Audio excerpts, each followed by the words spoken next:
입시를 묻다. 피기맘.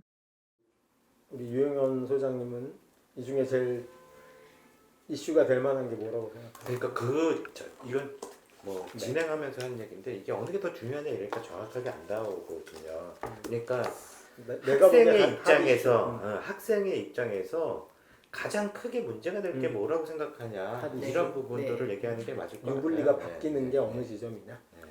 학생 입장에서요? 네. 잠시만 생각을 그럼 바꿔야 되는데요. 대학 입장에서 생각했는데 대학 입장에서.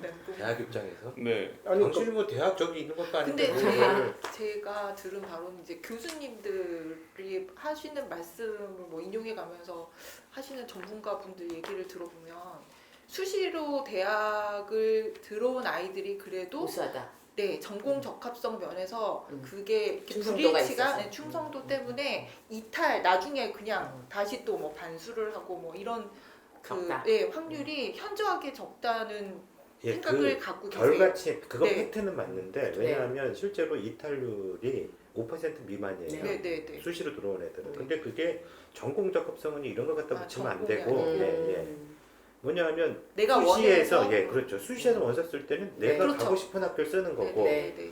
정시에서는 어쩔 수 없이 수능 점수에 맞춰서 맞췄어. 원서를 쓰는 거고 네. 근데 자기가 받은 수능 점수가 억울함을 음. 느낀다라고 했을 때는 당연히 못하는 한번 거죠. 더 그래서 하는 실제로 수시는 이탈률이 5% 미만인데 네. 정시에서는 15%가 넘는 게 그 주요 대학들 평균이란 말이죠. 그러니까 문제는 그 15% 떨어져 나간 아이들을 편입으로 채울 수가 없어요. 이게 대학의 실질적인 재정 문제랑 상당히 연관성이 있기 때문에 수시. 대학은 수시로 학생들 뽑는 걸 선호하는 겁니다. 그건 어쩔 수 고교도 없는 좋아하고 거고. 대학도 좋아하는 게 수시긴 하네요. 네.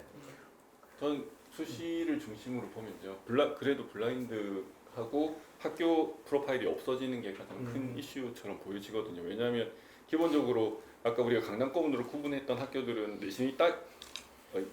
내신을 따기가 좀 힘든 상황이거든요. 근데 그걸 어느 정도 배려를 받아야 되는 상황이 될 수도 있고 반대의 경우도 있거든요. 농어촌 지역에서 힘들게 공부하는 학생들도 그 상황 자체가 할 수 없는 상황이다. 이런 걸 배려받아야 되는 상황인데 그걸 다 배제해버리고 동일하게 동일선상의 모든 학교를 놓고 평가하겠다. 그렇게 돼버리면 이제 내신이 가장 더 중요해지는 거거든요. 어떤 측면에서는.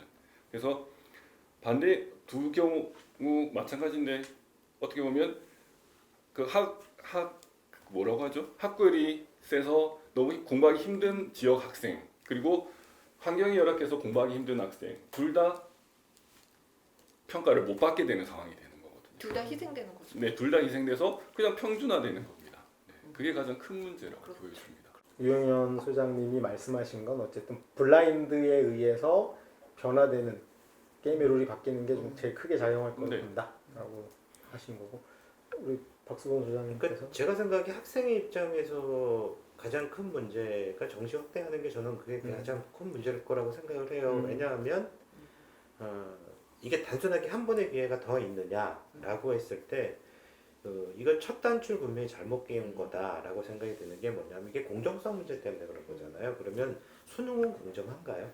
그러니까요. 예, 전혀 아니거든요. 절대 안 하죠. 예, 그러면 제가 생각에 학종이 갖고 있는 긍정성이 있었는데 그건 적어도 아이들로 하여금 고민을 하게 만드는 거죠. 질문도 하게 만드는 거고. 그러면 적어도 거기에서 공정하지 못한 부분에 대한 거가 뭐였는지를 한번 찾아보게 만드는 거. 그거를 가지고 대안을 마련하는 거에 그 초점을 맞췄어야 되는데 이게 문제가 되는 건 이것 때문이다. 예, 그 공정성 문제로 바로 수능이 공정하다라는 전제로. 환상을 심어주면 네. 안 되는데 아이가 아까 박학 선생님이 얘기했었지만 교실 분계 이것까지는 안 갈 거예요. 왜 어차피 대학에 대한 관심이 있는 아이들은 어느 정도는 그래도 할 거거든요. 근데 그 차이가 있는 것 같아요. 제가 지난해 그 조국 장관 사태 이후로 저도 못 깨달았는데 20대가 생각하는 공정함은 맞아요. 승복할 수 있냐인 맞아요, 것 같아. 맞아요. 자기가. 네. 그러니까 우리 때랑 좀 다르다는 맞아요. 거예요. 이게 정말 룰이 공정하냐 이런 문제가 아니고 이건 수긍이 안 된다 이런 것에 대해서 승복할 못 수 참는. 없다. 그러니까 이제 점수로 안 되는 건 그래 내가 이건 수긍할게. 눈에 보이잖아요. 그러니까 예를 들어서 수능은 그래서 수긍이 되고 그러니까 저기 뭐 유명한 맞아요. 연예인들이 나와서 제가 나보다 예뻐 수긍이 돼. 근데 짝꿍이 내가 너보다 이뻐 이런 꼴은 못 보겠다는 거지. 그게 사실은 우리 세대가 생각하는 공정하고 좀 맞아요. 차이가 있었던 것 같아요. 그래서 긴급하게 사실은 이게 가긴 했는데 제가 보기에는 그렇다고 학종이 없어진 게 아니잖아요. 예를 들면 평가요소 줄었고 그다음에 비율도 약간 줄긴 하지만 16개 대학을 제외하고는 여전히 최대 모집 인원을 갖는 거고 실제로 학생부가 여전히 존재하게 하는 거고 일시적 조치기일 수도 있다고 저는 보는데 그런 면에서 이걸 합리적으로 이제 소비하는 그 학생들 특히 중 1, 2, 3학년 입장에선 이런 걸 가지고 내가 어떻게 액션을 하냐 그게 핵심일 것 같아요. 그래서 이제 우리가 더 이상 정책적으로 옳고 그름을 떠나서 이제부터는 본격적으로 어쨌든 네 분이 공통으로 세 분이 지적한 게 정시가 확대된 게 가장 큰 쟁점인 것 같다. 그러니까 본격적으로 아니 저는 하나만 더 네, 얘기하면 말씀하십시오. 그러고 나서 이제 이 부분, 그러니까 정시는 확대되는데 예를 들면 이제 서류상의 여러 가지 문제들, 뭐 학생부가 간소됐다. 저는 그건 전혀 문제가 안 될 거라고 생각하거든요.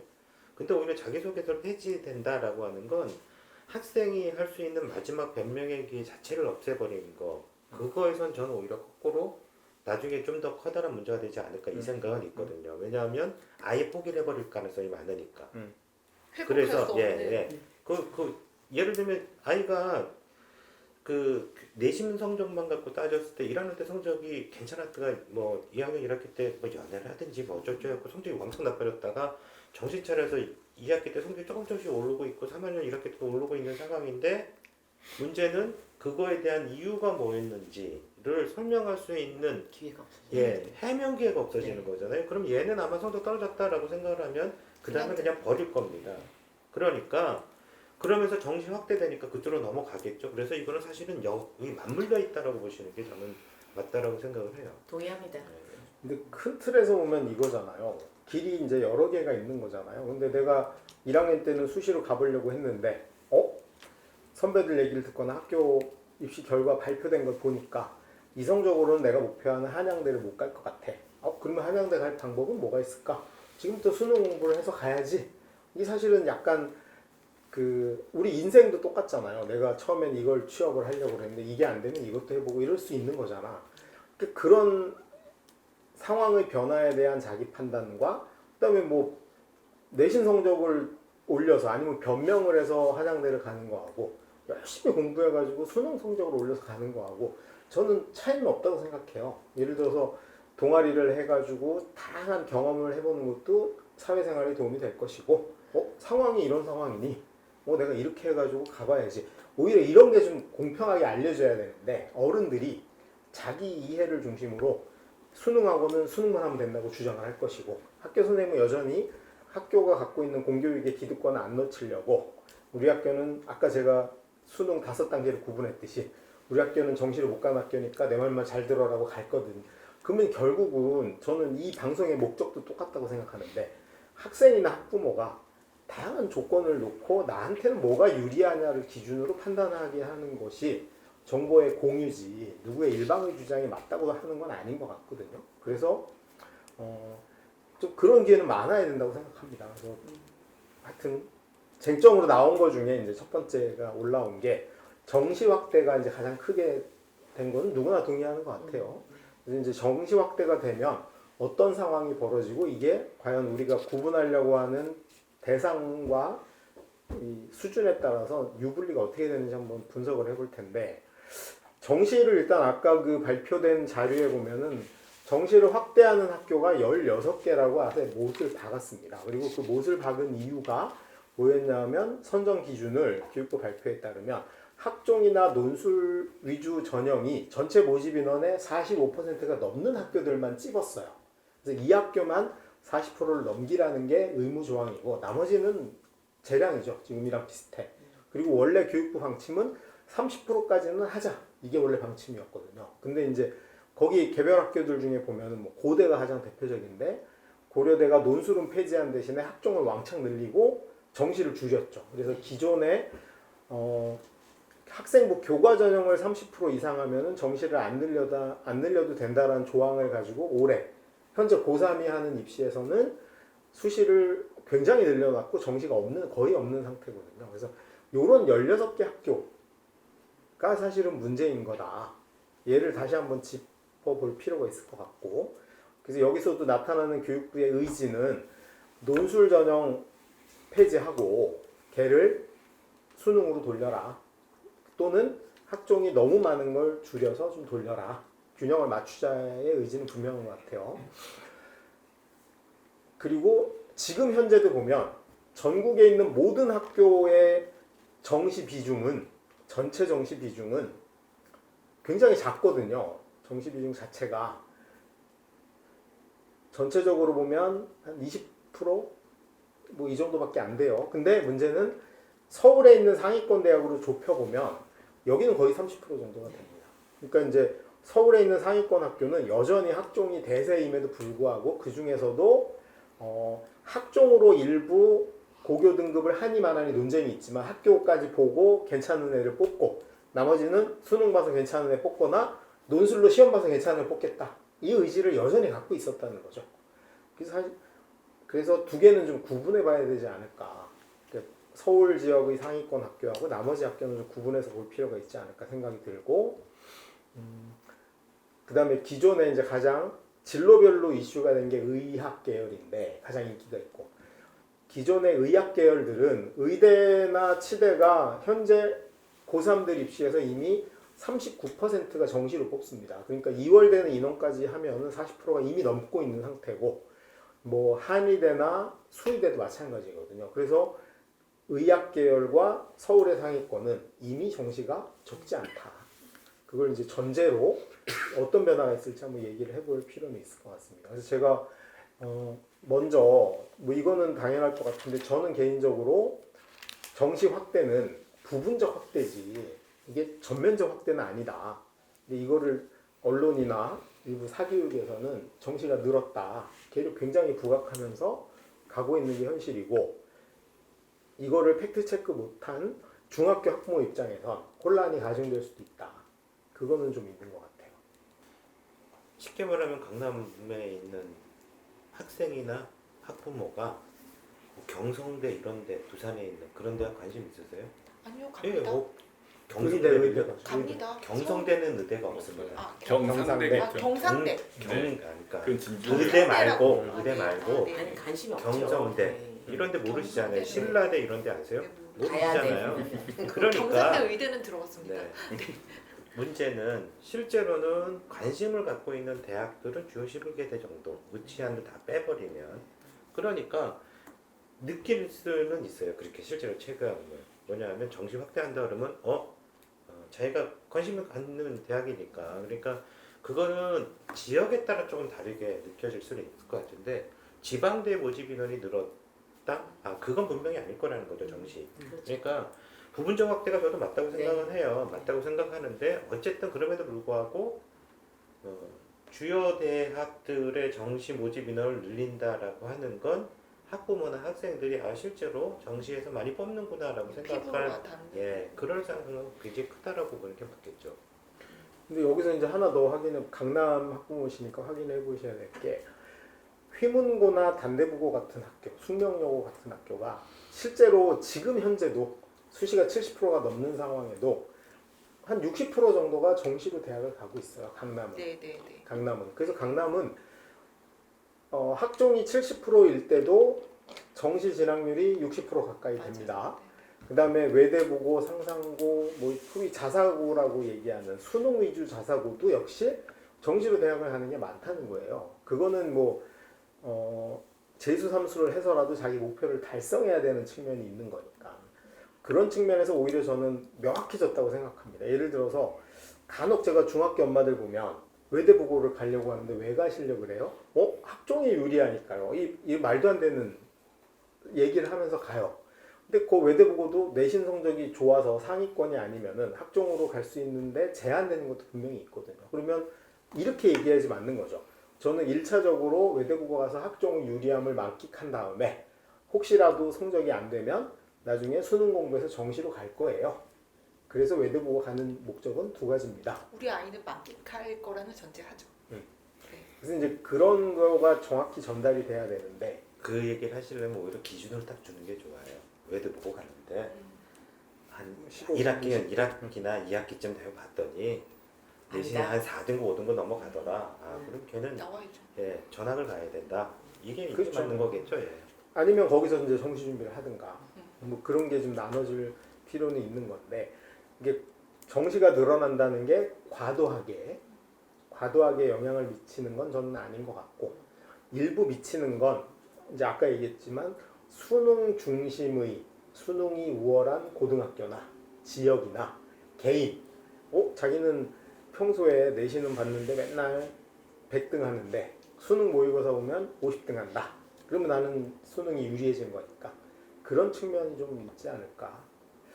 그러면 이제 뭐 유불리 문제를 한번 들어가 보는 건 의미가 있을 것 같아요. 정시가 늘어나면 어쨌든 우리가 아까 5개 층으로 구분을 해봤을 때 최상위권, 명문고 최상위권하고 그냥 일반고, 강남을 제외한 일반고의 최상위권은 크게 뭐 유불리가 있을까요?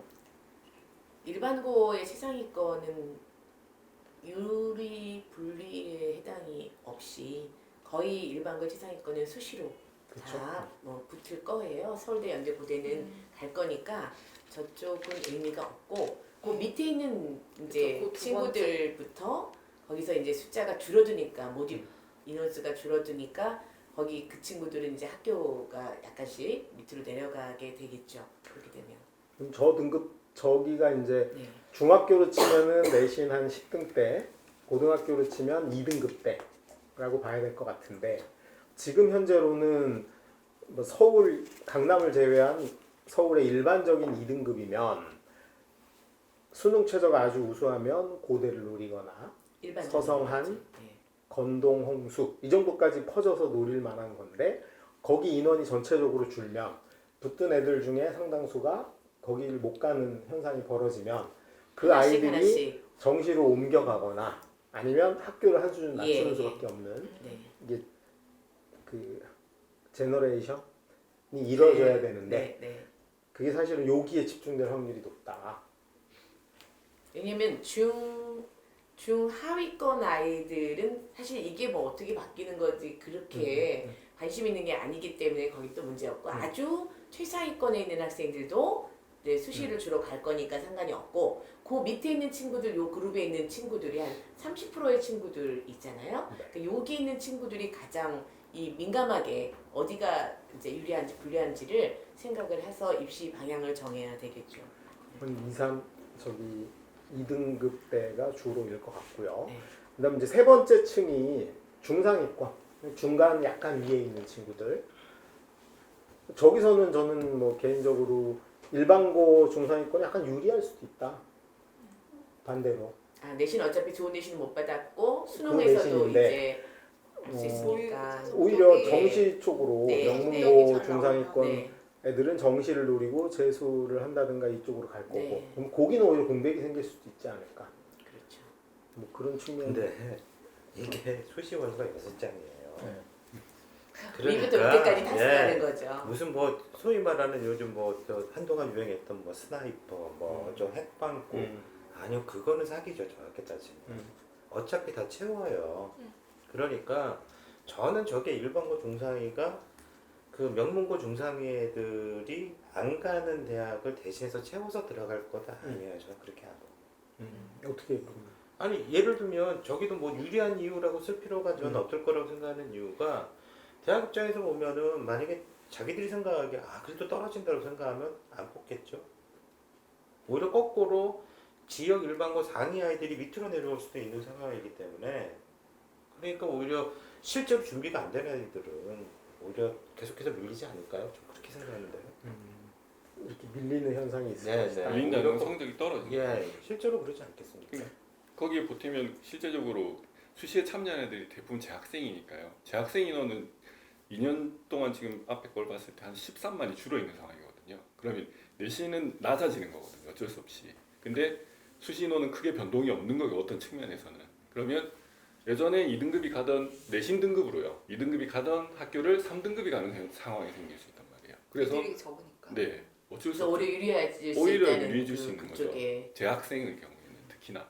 그래서 중위권 학생들이 끝까지 뭔가 그 비교과나 교과를 놓지 않고 조금씩 준비하면 더 좋은 결과가 나올 수도 있거든요.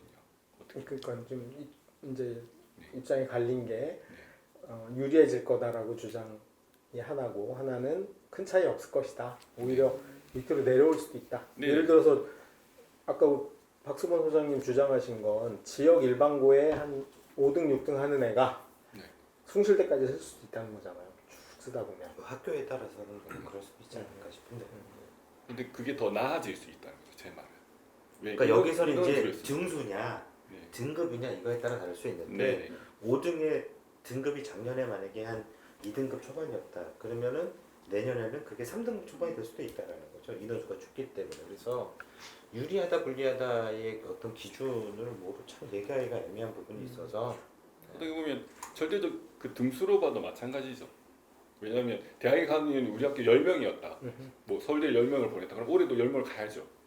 당연히 그래요. 왜냐하면 근데 학생은 성적은 떨어지는 거죠. 네, 학생은 네, 똑같은 대신- 거예요. 대신에 등급은 대학에서 떨어지는 거죠. 보는 내신은 저번에 지금 3등급 들어온 애가 작년에 2등급 이런 것까지 다 보완이 될까요? 근데 이월을 시킬 수 있는데 한계가 있기 때문에 아니 그거는 네. 알 수 있습니다. 어떻게 할 수 자료를 보면 있냐면 아이들 예, 들어오는 그거는 자료를 보면 원서를 알수 접수해 있겠죠. 보면 네. 접수를 해보면 네. 얘네 학교가 작년엔 몇 등부터 몇 등까지 10명이 냈는데 네. 올해는 똑같이 10명이 냈는데 약간 내려갔네? 네. 인원이 줄어서? 뭐 이런 건 판단을 해볼 수는 있어요. 분모의 사이즈에 따라서 이게 고려를 하겠죠. 그러니까 대학 정원은 거의 변동이 없고요. 애는 줄어 있는 상황이고요. 그럼 이게 70에서 60으로 줄더라도 실제로 인원적으로 밀어 넣을 수 있는 인원은 더 많아지는 경우가 생기죠. 그러니까 지금 우리 이제 여기서 그 쟁점으로 봐야 될 게 뭐냐면 수시 정시 두 측에서 어디가 비는 데가 좀 있지 않을까 그거 아닌가요? 아니 그렇죠? 그러니까 이제 제가 그래서 말씀드린 건 정시에서는 그 소위 말하는 빵꾸가 난다라고 하는 게 말도 안 되게 그 뭐 저기가 점수가 확 떨어져 이런 경우가 없잖아요. 네. 왜냐면 어차피 온라인상으로 다 보는 건데. 근데 이럴 수는 있단 말이죠. 예를 들면 서울대 경영 경제가 맨 위쪽이 아니라 중간 아래쪽으로 갈 수는 있는 거죠. 그걸 빵꾸 났다라고 네. 얘기하는 상황이라는 거죠. 네. 그러면 3장 쓸 때 가군 나군 다군 쓸 때 그랬는데 6장을 쓴다라고 한다면 그런 경우에서는 상당히 메꿔질 가능성이 많다라는 거죠. 아, 그래도 이렇게 심리적 저항선 예를 들어서 여기에 아니면 안 간다. 6개를 강남 애들. 그것도 내신에 비해서 수능이 정말 잘 나오는 애들. 자존심인데 거길 왜 가요? 그러니까 걔든 그럴 수 있는데 아니 그러니까 둘 다 있는 건데 저기서 보면 아까 최상위권하고 최상위권하고 상위권은 수능하고 내신이 둘 다 어느 정도 나오는 나오는 애들이잖아요. 사람. 그러니까 그 밑으로 내려가지는 않을 거라는 거지. 그럼 밑에 애들이 아, 더 그래서- 적극적으로 써야 되는 거예요. 예, 더 오히려 적극적으로 좀- 쓴다. 네. 그러니까 지원을 하고 도전을 한다라고 했을 그렇죠. 때 구제된 애들이 소수가 있을 수는 소수. 있지만 네. 문제는 쟤들이 안 쓰겠다라고 했을 때 그 대학이 어딜 거냐? 그게 어딜까요? 중경 외신? 구체적으로 해 아니죠. 그러니까 구체적으로 해보면 최상위 애들이 의학 계열하고 스카이를 장악을 할 거 아니에요. 그리고 일부 지역 일반고 애들이 서성한 정도까지 퍼져. 그럼 그 밑에 명문대 상위권, 명문고 상위권 애들은 여전히 서영고 위주로 놀 테지만 지역의 일반고 상위권 애들은 서성한부터 중경외시 2, 뭐 건동수 건동수까지도 쓰는 경우를 봤거든요. 응, 그 네, 그러니까 네. 그러니까 제가 말씀드리는 게 그러니까 거기까지 쓴다는 거죠. 네. 그러면 붕괴되는 게 그 밑에. 그리고 뭐 거꾸로 숭실 똑같은 게 뭐냐면 그럼 일반고 중상위 애들은 질러본다 개념으로 건동수부터 국sun세단 다 쓸 거라는 거죠. 그럼 결국 다 채워진다는 거잖아요. 그렇죠. 6장을 원서 네. 쓴다라는 게 숫자가- 사실은 생각보다 그게 굉장히 큰 거라고 보시는 게 맞을 겁니다. 지금보다 빈틈은 조금 늘어날 수 있다. 예. 그러니까 서울대 그렇죠. 일반을 그거는- 쓰는데 어디까지 쓰는 거 봤냐면 숙대까지 쓰는 거. 네, 맞아요. 네. 네. 숙대 쓴다니까요. 네, 이대는 써요. 물론이고 숙대까지. 근데 강남에서 그러면 안 되는데요. 경남은 그렇게 써가지고 강남 아니에요. 우리 동네는 강남은 그렇게 안 네. 쓰고 네. 상위 서울대 네. 쓰는 애가 그렇게 쓰진 않고 반대는 있겠죠. 원래 숙대를 써야 되는데 그냥 서울대 질른 거는 있을 수 있는데 그 다음에 이제 그 밑에 층 중위권이나 하위권은 솔직히 뭐 입시 바뀌는 거에 큰 영향은 없을 것 같아요. 네. 그래서 이거는 되게 어디가 유불리냐는 본인을 놓고 판단을 해볼 필요는 있을 것 같은데 중3들은 저는 한 가지 제안을 드리고 싶은 거는 자기의 숫자를 미리 파악해 볼 수 있다. 왜냐하면 자기 지역의 내신 고등학교 내신을 먼저 풀어보고 몇 등급인지 확인을 해보고 그다음에 선행을 했기 때문에 수능 모의고사도 미리 좀 풀어봐서 두 개의 수치를 놓고 보면 내가 어디가 유리할 수 있겠다 이런 판단은 좀 해볼 수는 있을 것 같아요. 막 그냥 기존대로 무턱대고 선행 진도만 빼거나 무턱대고 어려운 것만 공부할 게 아니고 어차피 대학 가는데 고등학교 올라가서 필요한 숫자는 딱 두 개밖에 없다. 내신 숫자와 수능 숫자밖에 없으니 내가 1학년 과정을 마쳤으면 우리 지역 내신으로 숫자가 어떻게 나오는지 확인을 좀 해보고 그 다음에 수능 범위 나갔으면 역시 확인을 해보고 이런 것까지는 중학생들이 정시가 확대되는 거에 따라서 자기 위치를 확인하기에 꼭 해볼 여지는 좀 있겠다라는 생각이 좀 듭니다. 그 다음에 이제 지방이나 다른 지역이 정시가 늘어나지 않을 거 부분적인 거란 건 아까 다 동의를 했는데 지금 하나 자료만 좀 보고 정리를 해보았으면 좋다 싶은 게 그 16개 대학을 현재 입시하고 그 40%로 늘린 거하고 비교를 해보면 현재는 14,787명이 정시 정원입니다. 16개 대학에. 근데 40%로 늘리면 24,412명으로 늘어나요. 그러니까 사실은 5,600명이 늘어나서 굉장히 늘어나는 편이죠.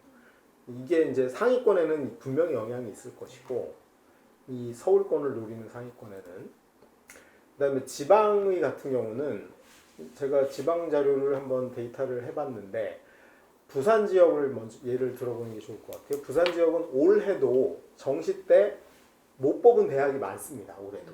그러니까 정시까지 남아있는 인원, 수시가 70%였음에도 불구하고 정시까지 남아있었던 인원이 꽤 많아서 70%도 못 뽑은 대학이 꽤 많이 있었거든요.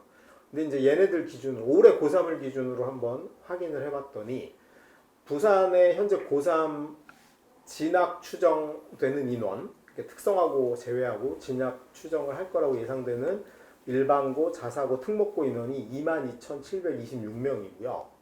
재수할 거로 추정되는 인원이 뭐 거기다 이제 보태게 되면 한 5,600명 정도로 예측을 하던데 보태게 되면 한 28,000명 정도가 올해 입시생으로 예상을 하는데 지금 현재 부산 지역에 있는 대학의 정원이 4년제 대학이 32,000명이고 전문대가 15,000명입니다. 그래서 두 개를 합하면 47,000명 정도가 대학 정원이에요. 그래서 부산 지역의 애들이 부산에 있는 대학을 가게 되면 실제로는 한 19,000명 가까이가 대학 정원이 남아도는 형국이어서 수시로도 다 뽑지 못하면은 정시 때까지 기다렸다가는 뭐 빵꾸 나는 상황은 너무나 자명해서 아마 정시를 늘리는 거는 하지 못할 확률이 높고 이걸 이제 전국적으로 데이터를 한번 보면 수도권을 제외하고는 전국의 모든 권역이 충청권, 호남권, 뭐 대구, 경북권, 뭐 강원권 모든 권역이 현재 있는 대학의 정원을 채우기에 수시로 하더라도 빠듯하다. 그래서 정시를 늘릴 여력은 없다. 자명한 숫자로 나오는 것 같습니다. 그래서 결국은 정시를 늘리는 문제는 서울 지역 상위 한 10여 개 대학으로 되게 좁아진 문제다라고 다시 한번 검증해서 볼 수 있을 것 같아요.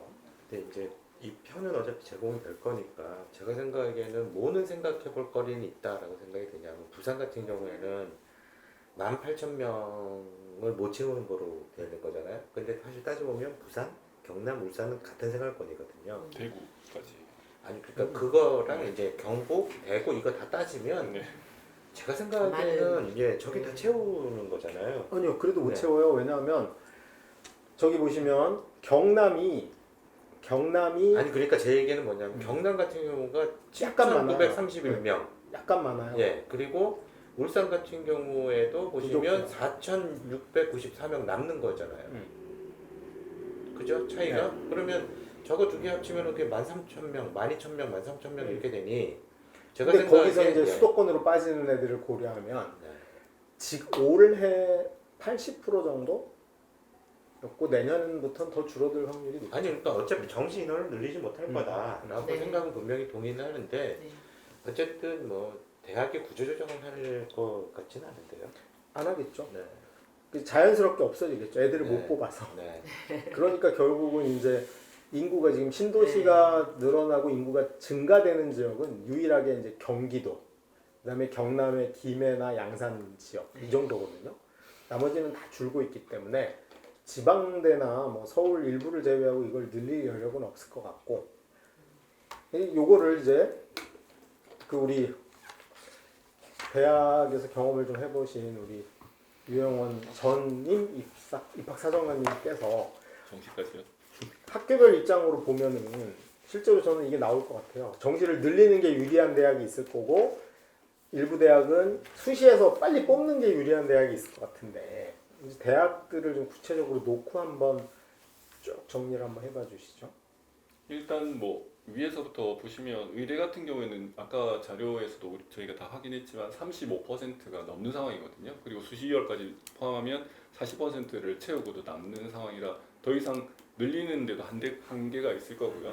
그 다음에 서영고, 서성한 라인에서 실제로 인원이 조금 부족한 부분을 차이가 많이 나는 부분, 서울대와 고대가 가장 인원이 많이 급격히 늘어날 거고, 그 외에는 약간의 변동을 논술이나 특기자에서 다 이제 그걸 줄이는 방향으로 가고 있기 때문에 그게 문제는 없을 것 같습니다. 그리고 중경외시, 건동홍수 같은 경우에도 중경외시와 건동홍수는 좀 구분할 필요가 있을 것 같긴 한데, 중경외시까지는 크게 정시를 늘린다고 해서 크게 학생을 아까 수도권, 경기권 학생들 다 포함하고요. 그 다음에 지방에서 올라오는 학생까지 포함했을 때 상당히 경쟁력이 있는 거고요. 그리고 어차피 정시가 40% 늘어나는 만큼 그것을 준비하는 학생이 많아질 거고, 그러면 재수생도 따라서 증가하는 거거든요. 그러면 일단 지원을 많이 하면 학교의 성적은 올라가는 거기 때문에 아마 늘리려고 할 겁니다. 근데 건동홍수부터 거점 국립대학 같은 경우는 좀 다르게, 좀 빠르게 어떻게든 위로 갈 수 있는 학생들을 빨리 선점하는, 보통 납치라고 표현하는 방향으로 가지 않을까 그렇게 생각을 합니다. 크게 보면 지목이 된 16개 학교하고 일부 의학 계열이나 이런 데는 40%를 지키려고 할 것이고, 그 그렇죠. 밑에 학교들은 수시 선점을 훨씬 선호할 수도 있다. 네.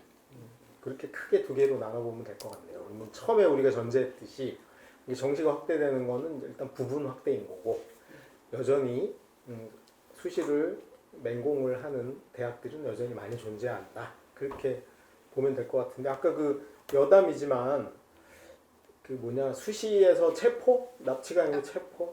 뭐 하여튼 납치든 체포든 어쨌든 수시를 적극적으로 미리 뽑아서, 수시 붙으면 정시 지원 자격이 없기 때문에, 이게 중학교 엄마들은 모를 수 있는데 모를 수 있기 때문에 요 경계선에 있는 친구들은 매우 주의할 필요가 좀 있겠다, 그런 생각이 드네요. 그래서 사실은 이 부분에 대한 거는 조금 얘기를 좀 더 해야 되는 것들이 있다고 생각하는 게, 이제 납치 문제가 사실 생각보다 심각한 문제거든요. 왜냐하면 납치되는 아이들이 많아서. 많죠. 왜냐하면 수시 컨설팅 할 때 보면 정말 멍청한 소리를 하는 경우들이 의외로 많아요. 왜냐하면 상향 2개, 안정 2개, 그렇게 하향 2개. 들었어요. 이런 정말 그런 무식한, 그래 납치당하면 즐겁게 다닐 거냐라는 여기 거죠. 결국 또 재수. 예. 그러면 기준을 뭐로 삼느냐의 문제에 있어서, 쉽게 말하면 학생이 만약에 수능 봐서 어느 학교 갈 것쯤 같다라고 생각하면 그걸 기준으로 삼으면 되지 않습니까? 근데 굳이 학교 내신에 맞춰서 이렇게 그 얘기를 왜 듣고 오든지, 전 정말 이거 이해할 수 없었거든요. 네. 그냥 이제 편의를 아니, 여기서- 그것도 네, 말도 안 되는 소리야. 학교 선생님이 뭐라고 얘기하시면 항상 그 말대로 따르고 실천하고 그렇게 하진 않으니까. 그 여기서는 의견을 저희는 이제 받아들인 수능 거죠. 전이냐 수능 후냐, 예. 이게 저희 전형이 면접이든 뭐 논술이든 뭐 뭐든 간에 수능 전과 수능 후 이 조건을 되게 중요한 조건이잖아요. 그 수능 후에 납치를 뭐 면접이 있거나 이렇게 해서 다 간다. 그러니까 이제 그렇게 예. 얘기도 중3 엄마들이다라고 얘기하면, 예를 들면 수능 전이다 수능 후다라고 하는 건, 네. 수능 후라고 하는 건 면접이 있는데, 그렇죠. 면접을 내 안 수능 가면, 성적 네. 보고 네. 안 가면 안 가는 선택의 여지가 있는 거, 이렇게 설명하시면 네, 좀 이해하기 그렇죠. 편하실 거고. 성균관대식으로 네. 원서 집어넣으면 면접도 없고 퇴조도 없고 아무것도 없는. 완전 납치. 예, 네. 요게 이제 납치의 의미죠. 근데 뭐 이 중등 엄마가 이해하기 좀 어려울 수 있을 것 같은데, 아마 저는 이제 납치 전형이 늘겠죠. 그렇겠죠. 예. 이게 수시에서 어쨌든 뽑는 거 빨리 선호하니까. 뽑아가 버리니까 그러니까 수능 최저 없애고. 학종은 대부분 없잖아요. 네. 지금 고대 정도 제외하고는 고대 빼고는 거의 없는 형국이고, 그다음에 빨리 정원을 채우는 게 유리한 학교일수록 수능 전에 그렇죠. 면접을 네. 납치를 할 확률이 높기 때문에 이거는 잘 보고. 근데 또 문제죠. 그게 면접도 없이 수능 최저도 없이 이게 확대된다면 자기소개서도 없고 진짜 순서도 문제죠. 없고. 뭘로? 근데 그 선생님이 오해하시는 건데 네. 대부분의 대학은요 네. 누가 와도 상관없어요. 돈만 내면 돼요. 네 맞아요. 아니 지금 당장 70%밖에 못 맞아요. 뽑냐. 맞아요. 근데 저는 솔직히 연대가 네. 뭐 저는 아까 우리 유영원 소장님이 얘가 블라인드를 대학이 알아내려고 애쓸 거라 그러는데 저는 아닐 거라고 봅니다. 왜? 아니 얘가 와서 굳이, 돈 내나 굳이 제가 와서 이런가요? 돈 내나 까만 돈 눈만 낼 애들을 까만 눈만 아니면 하여간 그래서 납치는 조심하자 이런 것 같고 정시 부분은 알아봤고 이제 아까 이슈로 두 번째 될 만한 게 이제 블라인드가 어디까지 작용할 것이냐 그게 좀 언급이 됐었는데 블라인드 얘기를 좀 해보겠습니다. 그 블라인드가 아까 그 교육부 발표한 거 설명을 보면 뭐라고 돼 있냐 하면 평가 과정에서 출신 고교의 후광 효과를 차단하고 평가 기준 공개 및 전형 과정의 공공성을 강화하는 데 도움을 줄 것이다. 그래서 그 학교 이름을 안 밝히는 거하고 그다음에 같이 제출됐던 고교 프로파일이라는 서류를 폐지한다. 그게 이제 핵심이고 지금 기존에도 원래 면접일 때는 자기 학교를 노출하면 안 되게 돼 있습니다. 그래서 교복을 입고 갈 수 없고 언급할 수 없고. 근데 그거를 이제 서류 평가 단계까지 확대하겠다라는 의미인데 이제 그 부분이 블라인드가 어느 정도 가능한지 그다음에 한다면 어떤 방향으로 할 건지 그런 부분을 우리 평가를 해보신 경험이 있는 유영현 소장님 입장으로 한번 잠시 들어보도록 하겠습니다. 가능성 부분에 대해서. 그렇죠. 이제 한다면 네. 어떻게 시행을 할 거고 대학의 입장에서 뭔가 알아내고 싶다면 어떻게 알아낼 수 있는 건지 비법, 알아내는 비법 이런 것도 좀 공개를 해주시죠. 일단 현재 상황을 좀 설명을 드려야 될 것 같거든요. 왜냐하면 올해부터 블라인드 서류평가 처음 시행되기 때문에. 근데 지금 대학이 주장하는 것들은 몇 가지 이유를 들어서 그게 일단 기술적으로 불가능한 부분들이 있고요. 왜냐하면 올해까지 수상명이나 동아리명 또는 진로활동, 학교에서 했던 활동 자체에 학교명이 들어가 있는 경우가 있습니다. 그것들을 다 일일이 가린다는 건 실제로 불가능하게 보여지고요. 또는 그 수상 목록에 보면 그 수상 기관명이 교장으로 돼 있지 않습니까? 네. 그리고 봉사 누적에도 봉사가 네. 학교 봉사가 들어가 있고요. 그 부분과 또는 진로활동에서 뭐 우리 학교에서 명사초청 특강을 했는데 땡땡 고등학교 명사초청 특강 뭐 이런 식으로 된단 말이에요. 그것들을 하나하나 찾아낸다는 게 실제로 현재는 불가능하고요. 근데 거기에 아울러서 대학이 얘기하고 있는 건 뭐가 있냐면 첫 번째 일부 학생부 종합전형에서 그 특성화고 학생이 지원이 불가능한 학교들이 있습니다. 그러면 그 학생들이 자격이 안 되는 거거든요. 일단 서류를 받기 전에 그 학생 일단 서류를 받고요. 그 다음에 그 자격 심사를 거쳐서 그 학생들을 떼내야 된단 말이에요. 특목고나 특성화를 배제하는 방에 가야 되는데 그걸 보지 않고는 불가능한 상황이고, 그 다음에 학교장 추천 전형은 추천 리스트가 오지만 그걸 가지고 또 확인 작업을 들어가야 되고요. 그리고 지금 2024 같은 경우에도 학교장 추천 전형 또는 지역 인재 전형이 되겠지만 형태적으로는 그 학생들 찾아내는 과정들이 필요하기 때문에 분명히 학교가 노출되는 상황이 될 수밖에 없는 상황입니다. 근데 그걸 정확하게 그 전형에서만 실시하고 다른 일반적인 뭐 우리가 알고 있는 다른 종합 전형에서는 학교를 다 가려라. 근데 일반 전형에서도 금방 말씀드린 대로 그 자격 심사 때문에 봐야 되는 사항이 있고요. 또는 학생을 또 그 서류상으로 매칭시키는 문제들이 있어서 대학들이 좀 난색을 표현하고 있고, 교육부는 여기에 대해서 현재까지는 두 가지 학생부를 제공하는 걸로 방향을 잡고 있거든요. 그래서 학교명이 가려진 학생부를 제공하고요. 그리고 학교가 표시된 학생부를 제공하고, 그래서 첫 번째 학교가 표시된 학생부는 그런 선정 과정에서 쓰고 평가할 때는 가려서 써라고 하고 있기 때문에 이게 조금 눈 가리고 아웅 느낌이 있는 상황이 됐습니다.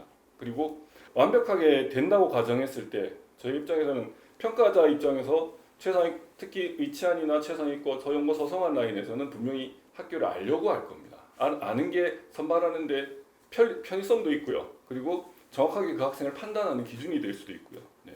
아까 말씀드린 대로 열악한 환경에서 그 고등학교 생활을 한 학생에 대한 배려도 돼야 되고요. 그 다음에 그 학교 자체가 너무 타이트하기 때문에 내신 따기가 힘든 경우가 있습니다. 지역적으로. 그래서 그런 경우에 대한 배려도 들어가야 되고, 그래서 어떻게든 알아내려고 할 거다.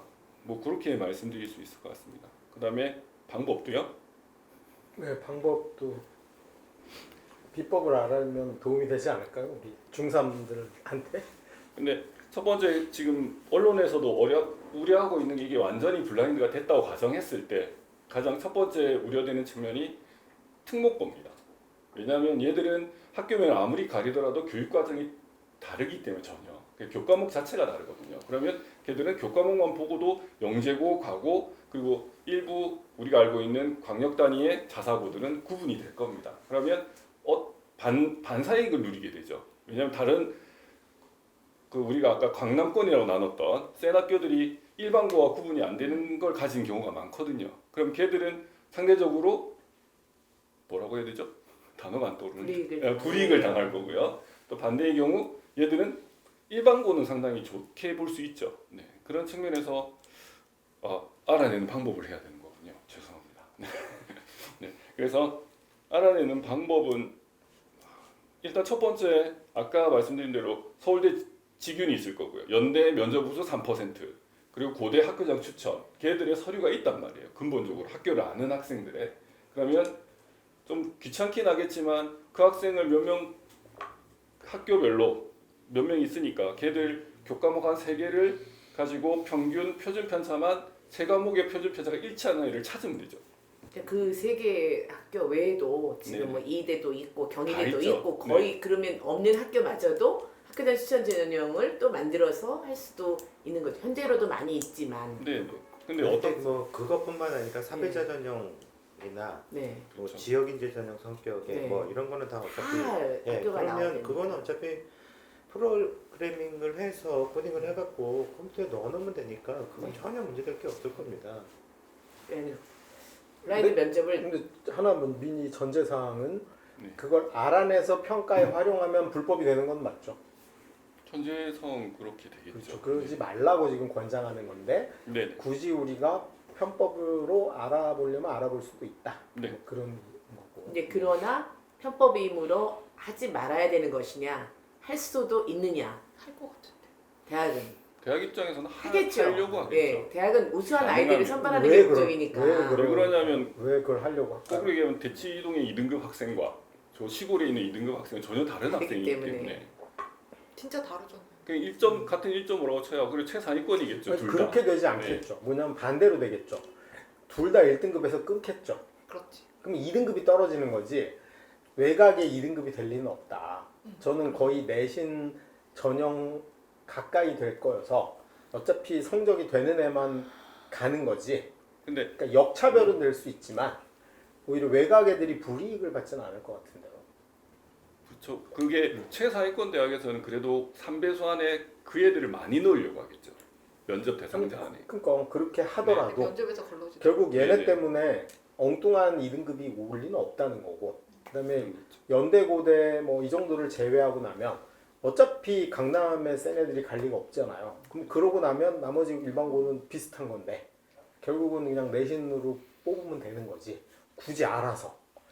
와 얘가 현재도 그렇게 서성환까지가 보통 저희가 표면적으로 느끼기에나 또 학부모님 느끼기에 또 현장에서 느끼기에 학교를 많이 본다 뭐 이렇게 평가가 되고 있는 학교들이란 말이에요. 그 학교들은 그대로 두 가. 번째라고 하는 그 네. 이제, 예, 것들을 반영한다라는 왜냐면 우리 결과치를 가지고 보니까 이쪽 뭐 다른 지역에 1.8은 떨어지는데 저쪽 지역에 2.8은 붙는. 근데 뭐 그게 되게 이거에는 혼선이 있을 것 같아요. 저는 반대로 오히려 서울대가 과거 애들을 덜 뽑는데 사실은 학교 이름을 활용한 측면이 저는 있다고 보거든요. 그래서 영재고랑 과고를 합하면 400명 이상을 안 뽑는 걸로 서울대가 그동안 해왔어요.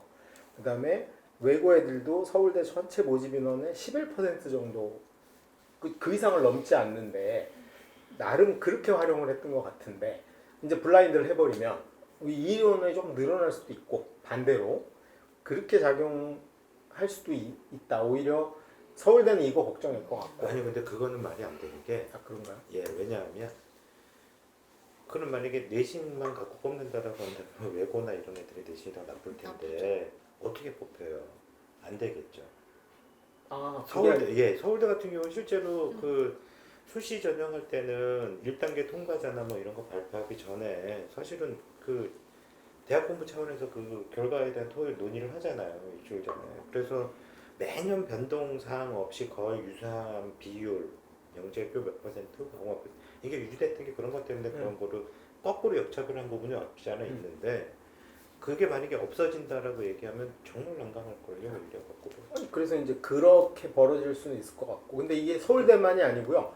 연대 고대도 고교 유형별로 그러니까 그 비율을 차를 발표하잖아요. 정확히 지키고 있거든요. 네. 연고대는 발표하지 않습니다. 그 고교 알림이 뒤져서 찾아봐야 돼. 아니 학교 알림을 뒤져서 찾아봐야 되는데 제가 몇 년치를 검색해서 찾아보면 거의 유사하게 일반고 50에서 51%, 49에서 51% 사이를 유지하고 뭐 영재고 과고 이렇게 구분을 하고 있는데 여기 혼선이 약간 생길 수는 있을 것 같은데 저는 이게 전반적으로 내신 중심으로 가서 아까 우리 이용현 소장님이 말씀하신 엉뚱한 학교 2등급 그러니까 예를 들면 강남 2등급은 되는데 외곽 2등급은 안 된다. 저는 이거가 좀 말이 안 된다고 생각하는데 그 둘 다 2등급이 안 될 확률이 높지 엉뚱한 2등급이 갈 가능성은 없다.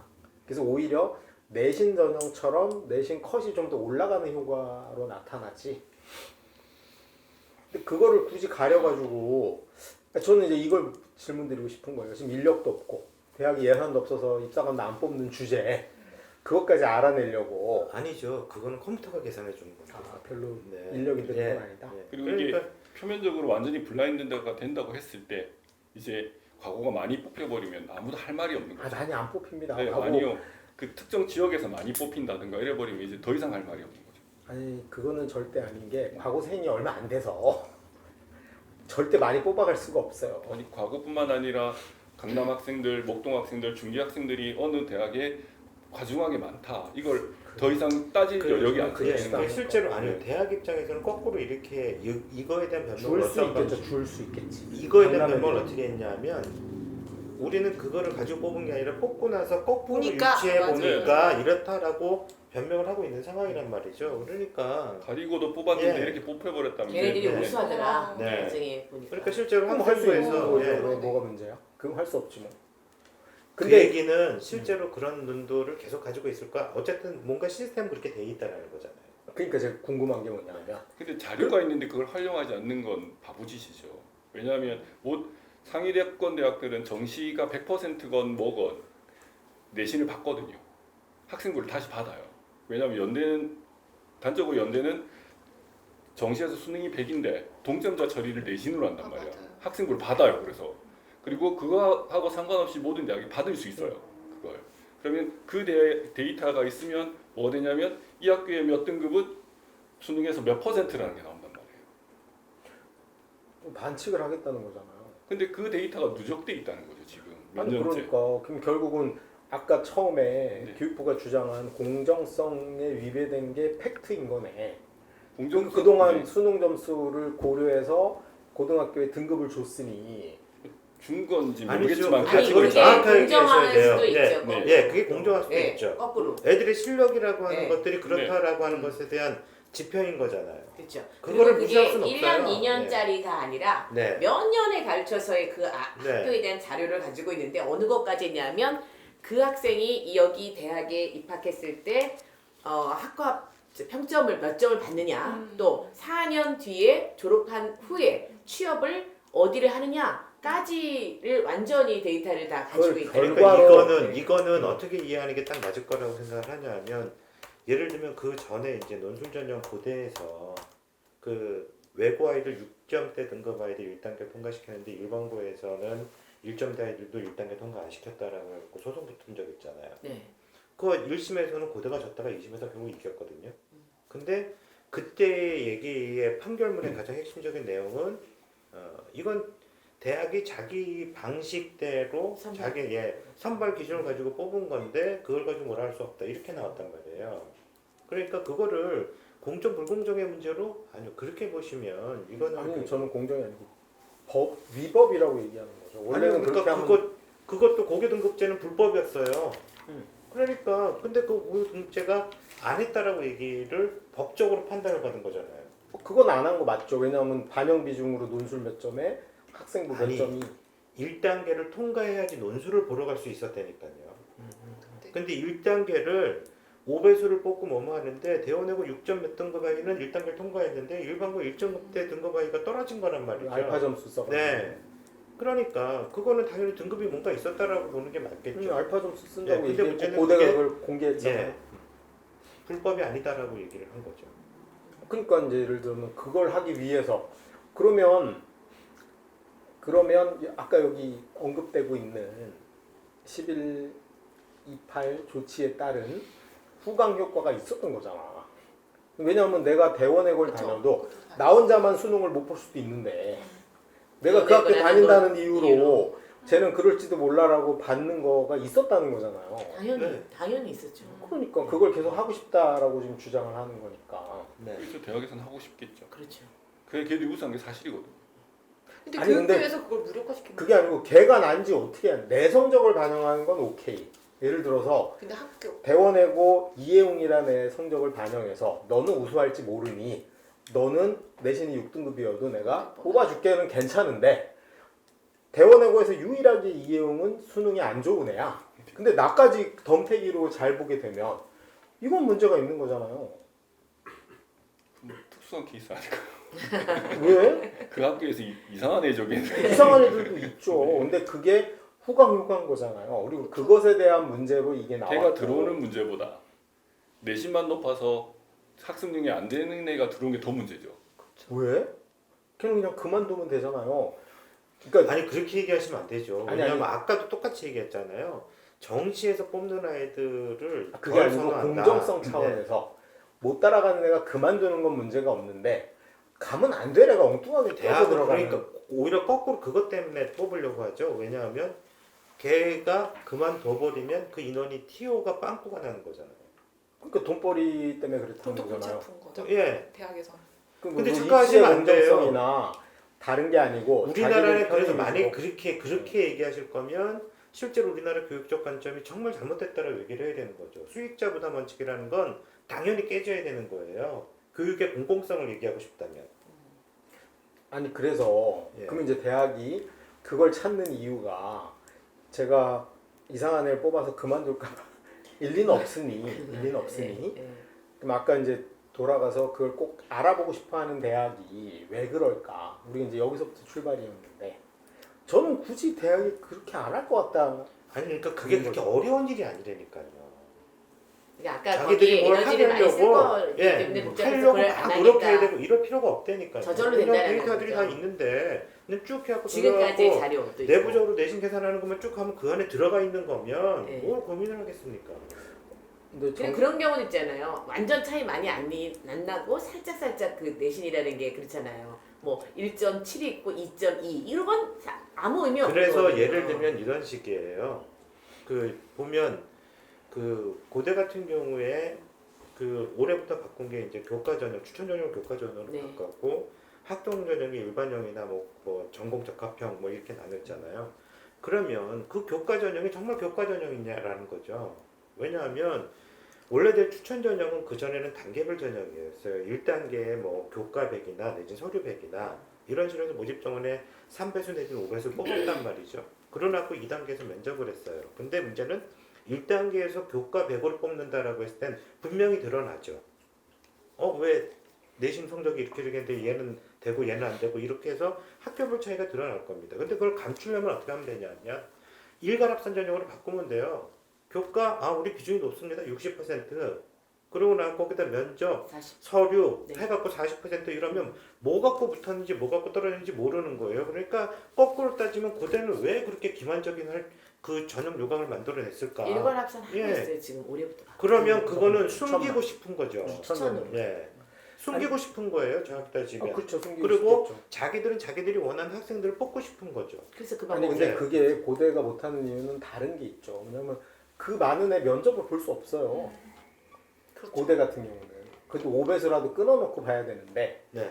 지금 평균 10대 1쯤 되니까. 아니요, 봤어요. 원래대로 따지면 작년 같은 경우 어떻게 됐냐면 예를 들면 고대 같은 면접 유형 그거 다 똑같은데 추천 투도 일반 전형도 마찬가지인데 재심은 6개 정도 줘요.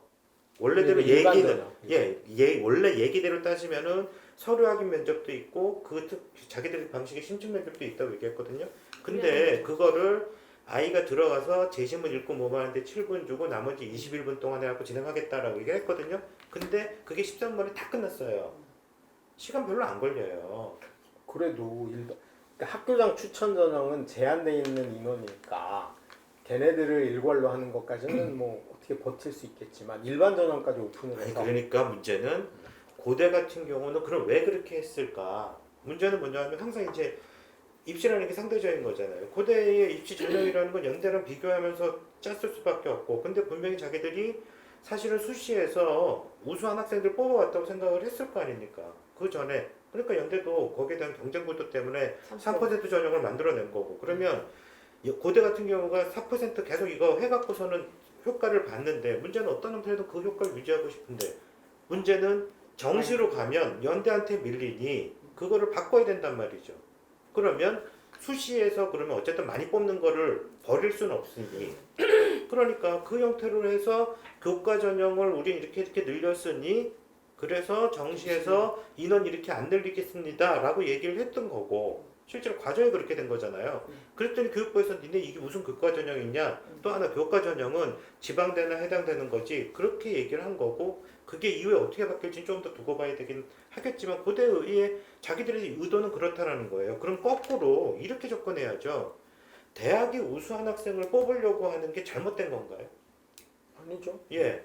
그러면 그거를 욕구라고 하는 걸 피는데 불법적인 행동을 안 하면 참 좋겠다라고 했는데 그게 불법이라는 게 드러나는 불법인가요? 그것도 애매해요. 드러나는 거죠.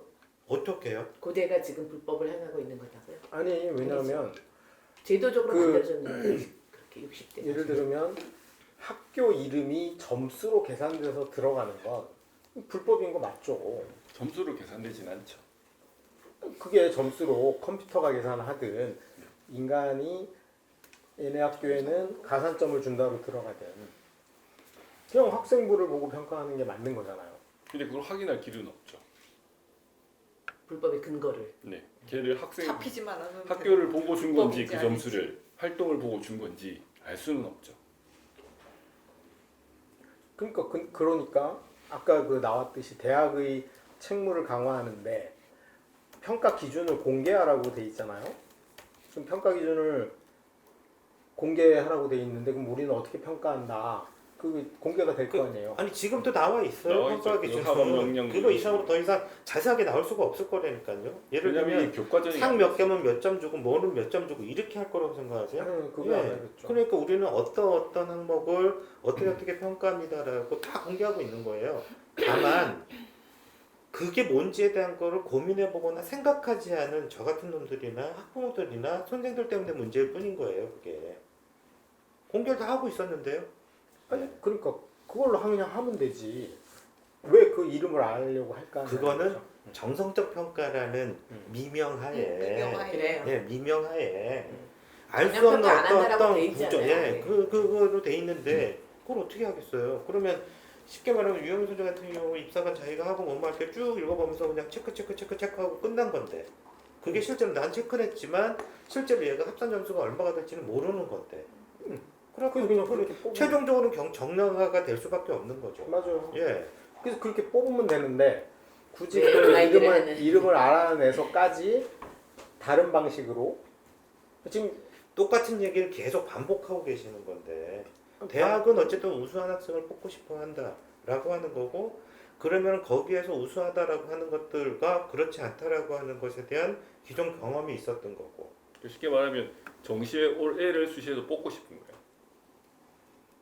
수시에서 미리 네, 올 수 있는 애, 능력 못 올 있는 애를 배제하고 네, 그렇게 하면 돼요. 아니 그래서 어쨌든 네. 학교 이름은 알아내려고 할 거다. 그리고 알아내는 개인적으로 방법은 그건 뭐 예, 기존에- 어렵게 노력을 하지 않아도 되는 거죠. 기존에 제출된 추천 전형 등의 서류를 확인해서 동일성 여부를 해서 입사관에게 야 너는 안 알려줄 거예요, 그것도. 안 알려주고 어떻게 지 아니 그건 컴퓨터 아, 프로그램으로 자동 오케이, 계산하게 돼 있으니까 고민할 필요도 없어요, 이거는. 근데 그 문제는 생기지 않나요? 그럼 나중에 이제 감사를 와가지고 네. 그럼 예를 들면 유영현 입사관이 채점한 게 얘는 학업 능력 A, 네. A로 다 채점했는데 이 공식에 의해서 얘네 학교는 0.3%씩 감점이어가지고 떨어지게 되면 그럼 유영현 입사관 나는 올해로 평가했는데 왜 떨어졌죠? 이런 문제가 생길 수 있겠죠. 그게 잘 보시면 그 실제로 입사관들이 평가하는 화면이 공개가 되잖아요. 네. 거기에 보면 거기에서 비교가 나와요. 전년도에 들어왔던 애들에 대한 비교도 있고. 그걸 이제 예. 만약에 공식적으로 감사하는데 이렇게 했다는 걸 알리는 순간 걸릴 텐데 감사에서. 그러니까 그게 문제가 된다라고 하면 실제로 대학의 자율성이라는 거 엄청나게 훼손될 가능성이 많아요. 지금 훼손한 거잖아요. 네. 하겠다고 작심을 하고 하는 그렇죠. 건데 훼손하려고 한 무력화 시켜버리고 지금 그렇게 하겠다는 건데 만약에 네. 상식적으로 이해가 안 입사관은 되죠. 자기는 얘를 다 A 줬다 그러는데 얘가 떨어졌다 그러면 이거는 정말 심각한 사태일 것 같은데 본인이 알고 얘는 내가 A 줘도 B고 고등학교니까 C로 평가될 수도 있어 이걸 알고 채점했으면 모르겠지만 그래서 그 전 단계에 알아야죠 그 학교를. 그렇죠 그 내가 백단에서 A, 돌아가는 프로그램이 있으면 이건 되게 심각할 수 있는 거라고 근데 보는데. 그게 표시가 나지 않죠. 표시나게 안 하죠. 근데 표시가 어떻게 안 나죠? 왜냐면 여기 평가 화면이 있으면 서버가 있겠죠. 서버가 연결된 게 있을 거란 말이에요. 그러면 USB를 꼽으면 엑셀을 띄울 수 있어요. 그럼 되죠. 나의 본체가 또 따로 있단 말이에요. 서버 연결돼. 그럼 평가하면은 그 프로그램 불러와서 띄운 거잖아요. 그냥 웹상에 있는 걸. 그리고 내가 부수적으로 보고 싶은 자료들은 언제든지 그 화면에 띄울 수 있죠. 다른 프로그램을 통해서. 자 그래서 이제 감사를 당했다 쳐보세요. 네네. 그러면 감사할 때는 USB를 못 꼽을 거 아니야. 당신은 왜 이렇게 평가했냐. 그걸 다 어떻게 네, 기억합니까? 그거는 그걸 말도 안 어떻게 되죠. 기억해요? 그걸 어떻게 기억합니까? 그런 감사를 할 수 있어요. 아까도 얘기했을 때 못할 것 1,200명, 같아요. 1,500명, 했잖아요. 1,200명, 1,500명을 한 명이 채점을 했다라고 하는데 그 결과 데이터를 어떻게 기억을 하고 있는 아 근데 거예요? 기록은 남아 있을 거 아니야. 예, 채점지가. 그냥 학업 역량 이걸 내가 어떻게 네. 지금 다시 얘기할 수는 없죠. 몇 년이 지나거나 몇 개월이 지나서 1년 지나고 올해 평가한 거 한다 치면 3월쯤에 아니 그것도 기억 못해요. 못하죠. 그 안에는 교과뿐만 아니라 많은 게 들어가 아니 있는데요. 학업 역량이라는 게 1등급, 2등급 이것만 갖고 따지는 건 아니잖아요. 네, 그러니까. 학업 역량을 네. 내가 A라고 줬다는 것은 내 다른 느낌이 요소도 그랬다라고 얘기하면 그렇죠. 뭐라고 얘기할 그거는 건데요? 어쩔 수 없는 거죠. 그러니까 그거를 가지고 얘기할 수 있는 건 교과처럼 없어요. 이걸 숫자로 하는 게 아니기 때문에. 그렇죠. 그 정상평가를 아니까요. 그래서 아까 알아요. 정상평가 안 한다고. 근데 그래도 적어도 예를 들면 했는데 아 자꾸 똑같은 얘기를 고집 부리지 마시고 아니 이게 여기서 마무리를 하죠 이거를. 엉뚱하게 네. 엄청 많이 차이가 나는 게 계속 발생을 하면 오케이. 네. 이상한 어째- 애 빼겠죠. 너무 이상해. 자 어쨌든 네. 대학이 알아보려고 하는데 방법은 추천 전형으로 제출된 거하고 성적표를 비교해 본다.